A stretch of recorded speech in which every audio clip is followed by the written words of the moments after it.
Disturbing discovery sparking questions and concerns. Vials labeled smallpox found at a lab in Montgomery County. Smallpox is so deadly, only 2 labs in the entire world are allowed to have doses. Those vials were found at a Merck facility in Upper Gwinnett Township, Montgomery County, where vaccine research is conducted. Smallpox is a pretty virulent illness. About 3 in 10 of those who had smallpox died from it. It's highly contagious, causes severe scarring, blindness, and death. Smallpox is one of those viruses that could theoretically be used for bioterrorism. Smallpox was eradicated in the United States in the 1950s. Because we're no longer vaccinated against smallpox, doctors like Angela Nicholas, the chief medical officer for Einstein Montgomery, says the virus is dangerous if released and says it's one of the many reasons it is stored in specific locations. One is at the CDC in Atlanta and the other is in Russia. The FBI and CDC want to know why vials labeled smallpox were found here in Montgomery County. The CDC said in a statement the vials' contents appear intact. The worker who discovered them was wearing gloves and a mask, and there was no indication of exposure to the, quote, small number of frozen vials. Merck's history goes back to the 1800s. Companies that it acquired, it says on its website, previously made the smallpox vaccine. A source tells NBC 10 the vials could have been in storage here for more than 3 or 4 decades. We reached out to Merck. The company has not issued a comment. Now under investigation, the discovery of what the CDC are calling questionable vials labeled smallpox found in a freezer Monday evening at the Merck facility in Upper Gwinnett Township, Montgomery County. All of the vials were intact. The person who made the discovery was wearing protective gear. Health officials say an alert went out to the Department of Homeland Security. Upper Gwinnett Township Police received a notification Tuesday morning and were told the FBI is investigating. According to Montgomery County officials, the Pennsylvania Department of Health alerted them, stating, quote, there were reportedly a total of 15 questionable vials, and 5 of the vials were labeled as smallpox and 10 were labeled as vaccinia. Frankly, I'm surprised that this would happen someplace like Merck. All of the vials of smallpox that were out in virologist freezers were supposed to be disposed of once the disease was considered eradicated. Said since smallpox was eradicated in 1980, there are only 2 places in the world where the virus is stored, at the CDC in Atlanta and in Russia at their public health center. Merck at least was very open about this, right? They admitted that they found these vials. They contacted the CDC, and the CDC is investigating. So hopefully the transparency coming from both Merck and the CDC will help alleviate people's fears that there are just vials of smallpox all over, which I don't think there are. What trips me out the most is how that lady was sitting there acting like, we shouldn't even be questioning Merck. We should, trust them and everything. They gave tainted polio vaccines back in the day. They gave people cancer. Okay, with SV40 in their polio vaccines. And they're still open. And I don't think they ever paid anybody either. Because back then, couldn't sue them either. They harbored many viruses. It wasn't just only cancer. It was a lot of viruses. So, vaccines are really the bargain basement of healthcare that you should even be considering, and even to inject yourself with, especially when it's in an experimental stage, because down the road people could start dropping dead and they'll be like, oh, or a side effect that I didn't know about. So detected the simian virus in the monkey kidney cells used to grow polio virus from Merck's polio vaccine. They knowingly did this. They gave people cancer. What happened was the SV40, when it went in with their DNA, it caused the cancer and tumors. So now with this mRNA, with the COVID vaccines that they all made many of you get, what has it been programmed to do, and what is it going to cause later on down the road? More cancer, tumor cells? Nobody knows. But back to these smallpox, let me show you why we should be a little worried about them. And we are facing a very dark winter. Unless we all recommit to the common sense measures that got us past the first horrendous months of this pandemic, we are in for a long, dark winter. We're about to go into a dark winter, and he has no clear plan, and there's no prospect that there's going to be a vaccine available for the majority of the American people before the middle of next year. I don't think we're going to have a dark winter at all. Without better planning, 2020 could be the darkest winter in modern history. Joe Biden is promising a long, dark, painful winter. No, he said long, dark winter. Oh, that's great. That's wonderful. That's just what our country needs, is a long, dark winter. But warning of a dark winter. There's a need for bold action to fight this pandemic. We're still facing a very dark winter. Yes, well, I mean, this is the dark winter that Joe Biden was, constantly threatening during the campaign. Just weeks ahead of what one doctor says most epidemiologists are predicting will be what we have been calling a dark winter, where a lot of people are going to get infected. We're going to have to go back to crisis mode, which is what we were going through in the summer. It's time to get that daily news. I ain't watching TV, I'ma log on to YouTube. Like, share, and subscribe. Like, share, and subscribe. Like, share, and subscribe. Like, share, and subscribe. But we're not entering a dark winter. We're entering the final turn and approaching the light at the end of the tunnel. That's I the said way in March it was going to be a long, dark winter. We're still in that long, dark winter. In 2001, a real-world exercise tested the emergency response to a bioterror attack on the continental United States. The operation was called Dark Winter. Within just a few days, the simulation spiraled out of control. The operation predicted a rapid breakdown in essential institutions, civil disorder, and massive civilian casualties. Dark Winter has revealed how vulnerable we've become. Our lifestyle, our security, our safety depends on a delicate and unstable economy. We've created a system so complicated that we no longer understand how to control it. Oil, power, shipping, transport. The system is built on a global supply chain that gets things where they're needed, just in time. We've created a house of cards. Remove just one, and everything falls apart. And what's fueling this system? Money. Did you know that a flu virus can survive on the surface of a banknote for up to 17 days? One day there will be a pandemic. It could begin during the crush of Black Friday sales. The World Health Organization says that everyone should try and use contactless mobile banking because cash is one of the ways that the virus can spread and spread quickly. But here in Africa, cash is king and not everyone has access to the technology. A pathogen will jump from tainted banknotes to human skin, onto food, toys, children, and loved ones. By the time patient zero feels the first sore throat, millions of people will already be infected. Hoover Senior Fellow at Stanford University, Victor Davis Hanson, also pointed to reports of last fall's flu season that he believes may have been the coronavirus, then unbeknownst to doctors. Timothy Cunningham was 35, Harvard-educated, and a leading disease specialist at Atlanta's Centers for Disease Control. At his home 7 weeks ago, relatives found his cell phone, car keys, and his dog, but no sign of him.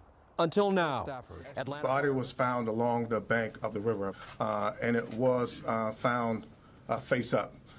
It was stuck in a lot of mud as well. Cunningham's disappearance made national headlines.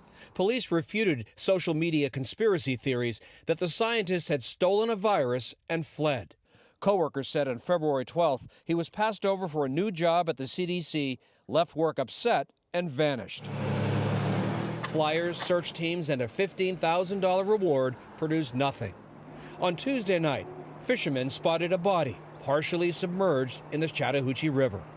Medical examiner Dr. Jan Gorniak. There was no signs of any foul play. Right now, the preliminary cause of death is drowning, but since the investigation is still open, we do not have a manner of death as whether it's an accident, suicide, or anything other than that. Authorities say last February they searched the same part of this river where the body was discovered and found nothing. And Jeff, they admit without new evidence, they may never know how Cunningham ended up in the river. From this point, the breakdown will happen fast. Day 1, hospitals will reach capacity. Panic will strike. Day 2, quarantine zones will be established. Resources will be rationed. Transport will go into lockdown. Day 3, international trade will stop. The oil will dry up. The stock market will collapse. Day 4, the power will fail. shelves will be empty, the taps will run dry. And once hunger and despair take hold, people will do anything for survival. By day 5, everyone will be a potential threat. Operation Dark Winter was the code name for a senior-level bioterrorist attack simulation conducted from June 22 to Euro 23, 2001. It was designed to carry out a mock version of a cover and widespread smallpox attack on the United States. Tara O'Toole and Thomas Inglesby of the Johns Hopkins Center for Civilian Biodefense Strategies / Center for Strategic and International Studies, and Randy Larson and Mark Demio of Analytic Services were the principal designers, authors, and controllers of the Dark Winter project. Dark Winter was focused on evaluating the inadequacies of a national emergency response during the use of a biological weapon against the American populace.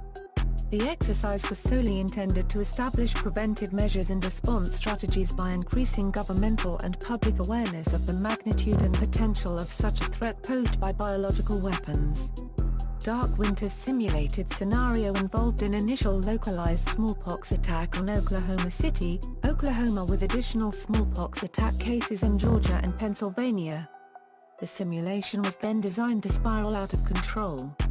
This would create a contingency in which the National Security Council struggles to determine both the origin of the attack as well as deal with containing the spreading virus.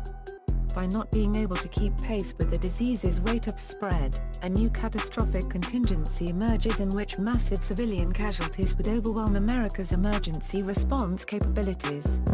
The disastrous contingencies that would result in the massive loss of civilian life were used to exploit the weaknesses of the U.S. healthcare infrastructure and its inability to handle such a threat.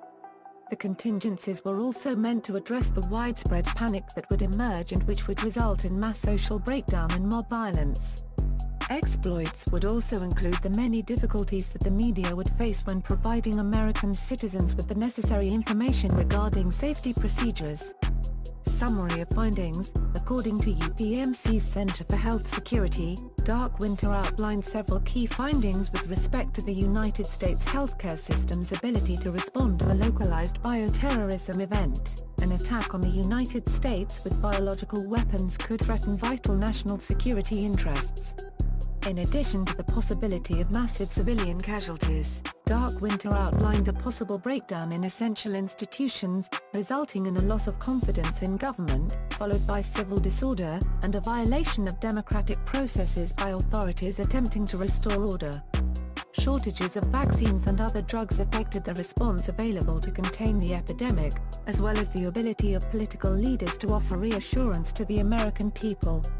This led to great public anxiety and flight by people desperate to get vaccinated, and it had a significant effect on the decisions taken by political. In addition, Dark Winter revealed that a catastrophic biowarfare event in the United States would lead to considerably reduced U.S. strategic flexibility abroad. Current organizational structures and capabilities are not well suited for the management of a biowarfare attack. Dark Winter revealed that major fault lines exist between different levels of government, between government and the private sector, among different institutions and agencies, and within the public and private sector. Leaders are unfamiliar with the character of bioterrorist attacks, available policy options, and their consequences.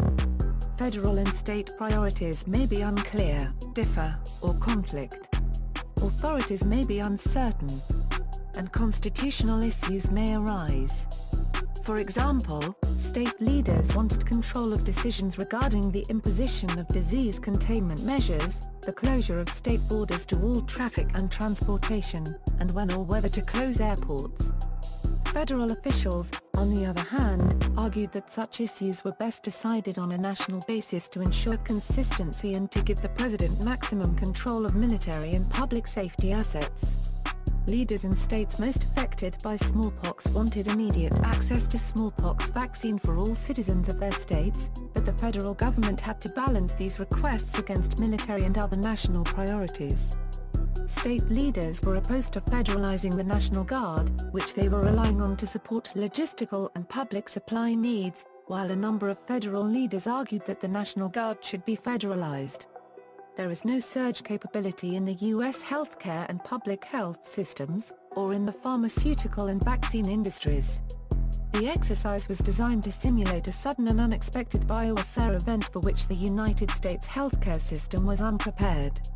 In the absence of sufficient preparation, Dark Winter revealed that the lack of sufficient vaccine or drugs to prevent the spread of disease severely limited management options. Due to the institutionally limited surge capacity of the American healthcare system, hospitals quickly became overwhelmed and rendered effectively inoperable by the sudden and continued influx of new cases, exacerbated by patients with common illnesses who feared they might have smallpox, and people who were otherwise healthy, but concerned about their possible exposure. The challenges of making correct diagnoses and rationing scarce resources, combined with shortages of healthcare staff, who were themselves worried about becoming infected or bringing infection home to their families, imposed a huge burden on the healthcare system. The simulation also noted that while demand was highest in cities and states that had been directly attacked, by the time victims became symptomatic, they were geographically dispersed, with some having traveled far from the original attack site. The simulation also found that without sufficient surge capability, public health agencies' analysis of the scope, source and progress of the epidemic was greatly impeded, as was their ability to educate and reassure the public, and their capacity to limit casualties in the spread of disease. For example, even after the smallpox attack was recognized, decision-makers were confronted with many uncertainties and wanted information that was not immediately available. Without accurate and timely information, participants found it difficult to quickly identify the locations of the original attacks. To immediately predict the likely size of the epidemic on the basis of initial cases. To know how many people were exposed. To find out how many were hospitalized and where. Or to keep track of how many had been vaccinated. Dealing with the media will be a major immediate challenge for all levels of government. Dark Winter revealed that information management and communication will be a critical element in crisis consequence management. For example, participants worried that it would not be possible to forcibly impose vaccination or travel restrictions on large groups of the population without their general cooperation. To gain that cooperation, the President and other leaders in Dark Winter recognized the importance of persuading their constituents that there was fairness in the distribution of vaccine and other scarce resources, that the disease containment measures were for the general good of society, that all possible measures were being taken to prevent the further spread of the disease, and that the government remained firmly in control despite the expanding epidemic. Should a contagious bioweapon pathogen be used, containing the spread of disease will present significant ethical, political, cultural, operational, and legal challenges. In Dark Winter, some members advised the imposition of geographic quarantines around affected areas, but the implications of these measures were not clearly understood at first. In the end, it is not clear whether such draconian measures would have led to a more effective interruption of disease spread. What's more, allocation of scarce resources necessitated some degree of rationing, creating conflict and significant debate between participants representing competing interests. So I've been trying to tell people all this time that this is what the Dark Winter was. They did this drill like in 2001, like right before 9/11. So nobody was going to remember this. But now they're finding vials of smallpox in places that they're not supposed to be. And Russia is the other people that has the only vials in the world. Why would they even agree to let Russia keep it? For real? So now this is what the war is about. You know, they're going to get released. Like, you know, when they go to one of these bio labs that they got in Ukraine because they got plenty of them, you know, it's going to somehow escape the lab. This is just ridiculous. But I'm just trying to warn you guys, this is what the Dark Winter is. And this, I'm telling you, they're programming you with the smallpox already. People can't seem to get like what this Dark Winter is. I mean, literally, this exercise was called Dark Winter. And you know, they don't run exercises for nothing. And John Hopkins is always running all these exercises with, you know, the military and stuff. So they're always planning way ahead of time. So at this point, all I can suggest is that you just get ready and be ready, because obviously COVID is back from its vacation, because, you know, it was on vacation for the midterm elections and war. So now, if you notice, they're starting to talk about it in the news again. They're going to try to pull wool over our eyes with the COVID again, but in the real reality, they're going to be trying to get smallpox out. and get us killed with smallpox. Isn't that how they killed all the Indians too? So they're just trying to kill us all again so they can start over. I just really don't know what to say about it. But for them to do this drill like way back in 2001, and for all of these elite assholes to be secretly saying dark winter to each other because they're warning each other what's going to go down, the smallpox. Like, they all know what this drill is called, dark winter, you know. And it's weird how this thing says final script. They're all crisis actors in the end, all of them, every single one of them, because the world is just a stage. And it's a clown show on that mofo. I mean, since they did the drill in 2001 before 9/11, I can safely say that they were considering doing this or the 9/11. It was either or. They were either going to do the pandemic, which we wouldn't have been ready for at that time, or they were going to do 9/11. So they went ahead and decided to do 9/11 instead, and they saved all of this good pandemic stuff for this day and age. These viruses are not coming out of nowhere. They're coming out of labs. I wanted to show you guys one more video. It had came out like a couple years ago. They said it was fake and everything, but now with everything that's gone on, it's totally believable now. Let's take a quick look at it again. Congress shall now vote for approval of H.R. 8791, the Homeland Terrorism Preparedness Bill. Said bill requests emergency response funding up to and including, this section is classified, dollars to prepare for a national level terrorist attack and or attack from classified. Funding for first responder personnel and vehicles would be doubled if said attack leads to more than 80% of national population being affected by classified. This funding shall commence in conjunction with the first attack on classified or the first large-scale outbreak of classified, dependent upon which comes first.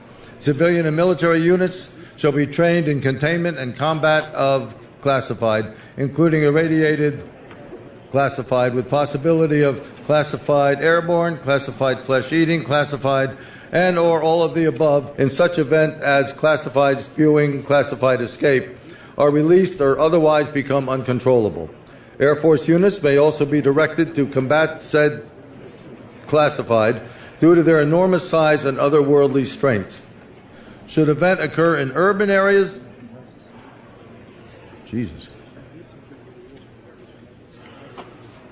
that's classified, far surpassing our darkest nightmares. Should casualties exceed classified body disposal actions, shall be halted and associated resources shall be reallocated to classified underground, classified protected birthing centers. A new Bill of Rights shall be drafted and approved by classified. Having now reviewed the bill, I ask you to please cast your votes. You say, okay, what if a bioterrorist brought smallpox to 10 airports? You know, how would the world respond to that? The eradication of smallpox not only prevented unnecessary suffering and death, it showed the world that diseases can be defeated. He played a leading role in getting rival superpowers to team up against smallpox. We can be ready for the next epidemic. The tens of billions required for all that preparedness, it's the insurance policy that avoids you losing tens of trillions like we are globally right now. So the mRNA vaccine can be used for TB and HIV. We're very excited about that, and we've been funding mRNA for over 10 years, and now it's accelerated its development. And getting those early warning systems in, that'll improve health all over the world. But we can nip it in the bud. It'll still get to a lot of countries, but the number of deaths, with the right system should be 1/10 of what we've seen here. In R&D, we need to mature mRNA so we can make it even faster and have factories all over the world, have it be cheap and thermostable. There's a lot that can go into therapeutics, including antibodies. On diagnostics, having the ability to give 10 million PCR tests a day. Then in terms of the field, we need a lot of diagnostic machines all over the world. We need a team of epidemiologists. So the investments are about equal between R&D and the field-based group. The cost of being ready for the next pandemic is not super large. It's not like climate change where, 10 trillion, 20 trillion, these are big numbers. A global surveillance capability would cost like $1 billion a year. the R&D that we need to do to get magic vaccines and diagnostics and therapeutics, that's less than 100 billion over the next decade. So, if we're rational, yes, the next time we'll catch it early and it won't go global like it did this time.